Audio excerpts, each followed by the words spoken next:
Welcome to another edition of Final Judgment. The next game up for review is Super Mario Galaxy for the Wii.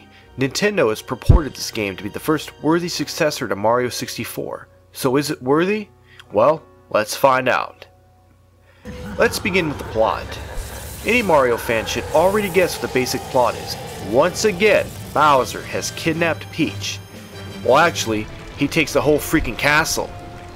Mario then gets blasted off into space and eventually ends up at some sort of space station, and this is where your main quest begins.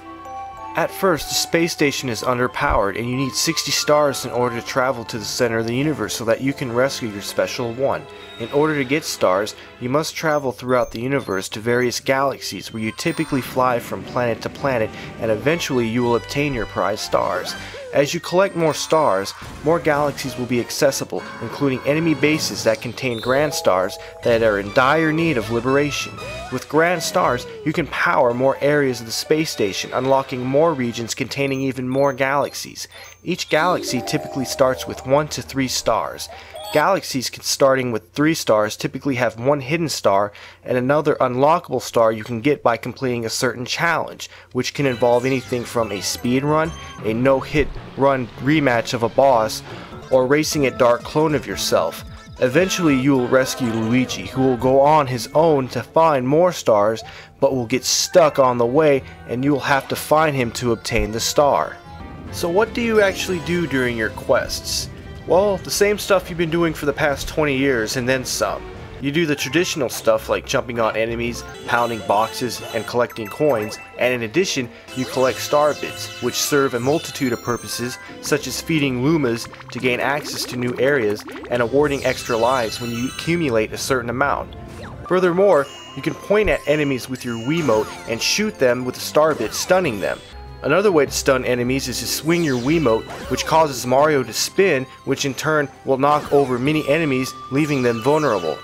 At times, you will obtain items that will allow you to transform, giving you special abilities like flying, walking on water, and the classic Fire Mario. Super Mario Galaxy features a wide variety of platforming, with each galaxy having its own theme. At times, you'll be traversing through sections with different gravity fields, swimming underwater, or negotiating platforms that move, sink, or disappear altogether. Every level, every planet, and every galaxy is a new experience, keeping everyone on their toes and forcing gamers to think out of the box in order to advance. Super Mario Galaxy does not get stale, and the variety of gameplay and level designs is astounding. The presentation in this game is great. Mario Galaxy uses a lot of bright colors, giving it that exciting, innocent, family fun feel.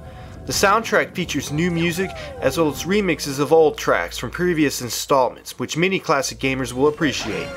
Overall, this is a great game. Super Mario Galaxy is a game everyone can enjoy, and one that every Wii owner should have. The only real problem is that the camera angles can be awkward or downright terrible at times, but other than that, I didn't have any real problems with this game. If you don't own this game, go out and get it. There's so much to do, and you can revisit any level after you've beaten it.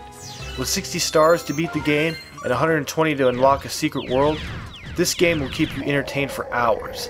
Nintendo purported this game to be the first worthy successor to Mario 64, and by golly, they were right.